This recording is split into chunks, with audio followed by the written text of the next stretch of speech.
Bonjour, voici le corrigé du numéro 1A qui va comme suit. Soit deux nombres entiers consécutifs, la moitié du plus petit nombre augmenté du plus grand donne 139, quels sont ces nombres? Donc ici, il s'agit en fait d'un problème de type algébrique. Puisqu'on cherche deux nombres, donc il y a deux inconnus. On pourrait les appeler x et y pour le moment. OK? Donc, on sait que ce sont deux nombres entiers. On se souvient des nombres entiers, ce sont des nombres qui n'ont pas de partie décimale, donc pas de virgule, et ils sont consécutifs. C'est donc dire que le plus grand des deux va suivre en fait le premier en ajoutant seulement une unité. Donc, le nombre consécutif à 8 serait 9. Ici, ce qu'on cherche, c'est en fait l'opération algébrique qui va nous permettre de déterminer ces nombres. On nous dit que la moitié du plus petit nombre. Donc, il va falloir décider lequel des deux sera notre plus petit nombre. Ça importe peu, je vais décider que x est le plus petit nombre, donc plus petit, c'est-à-dire que y sera le plus grand. Ici, ce qu'on nous dit, c'est la moitié du plus petit nombre, donc la moitié de x, donc une demi de x. Vous comprendrez que c'est comme x sur 2, puisque n'importe quel nombre divisé par 2, ça nous donne sa demi. Augmenté, donc plus, du plus grand nombre, qui est y, ça nous donne 139. Ici, on a notre opération algébrique. Le problème, c'est qu'on a deux inconnus qui sont distincts. Ce qu'on veut, c'est obtenir seulement un inconnu pour pouvoir arriver à l'isoler.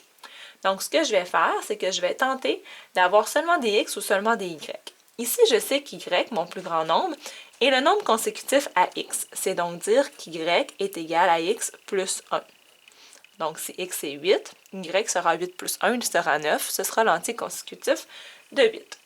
Donc, je vais placer mon y sous forme en fonction du x. Donc, x sur 2, pardon, plus x plus 1 égale 139.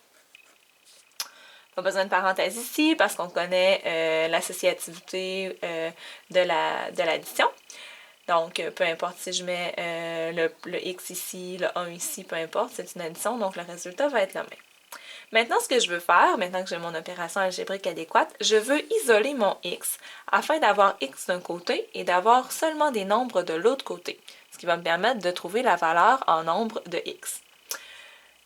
Ici, ce que je dois faire, c'est trouver les opérations inverses. Okay? Donc, par exemple, plus 1, si je veux annuler mon plus 1, si on veut, okay, pour qu'il reste seulement des x de ce côté-ci, je dois faire l'opération inverse qui est moins 1.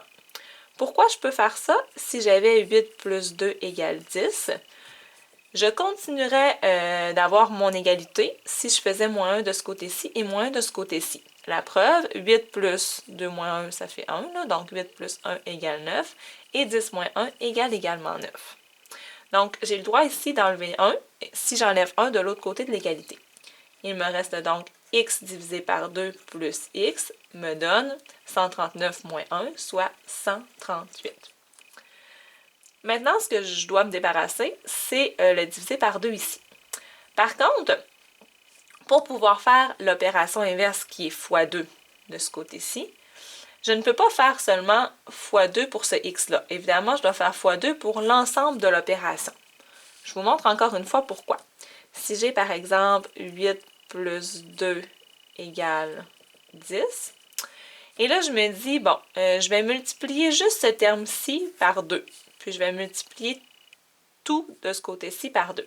2 fois 8 me donne 16, plus 2, 18, alors que 2 fois 10 me donne 20. Je dois absolument multiplier tout par 2 d'un côté de l'opération si je veux pouvoir le faire de l'autre côté. 2 fois 8, 16, plus 2 fois 4, 4, 2 fois 2, 4, pardon. Donc, 16 plus 4, 20, ça fonctionne. D'accord? Donc, je fais mon 2 fois tous les termes ici. Donc, n'importe quel nombre que je multiplie par 2 et que je divise par 2, il me reste en fait le nombre tout court. Hein? Il me reste x. Oups, pardon, ici c'est un plus.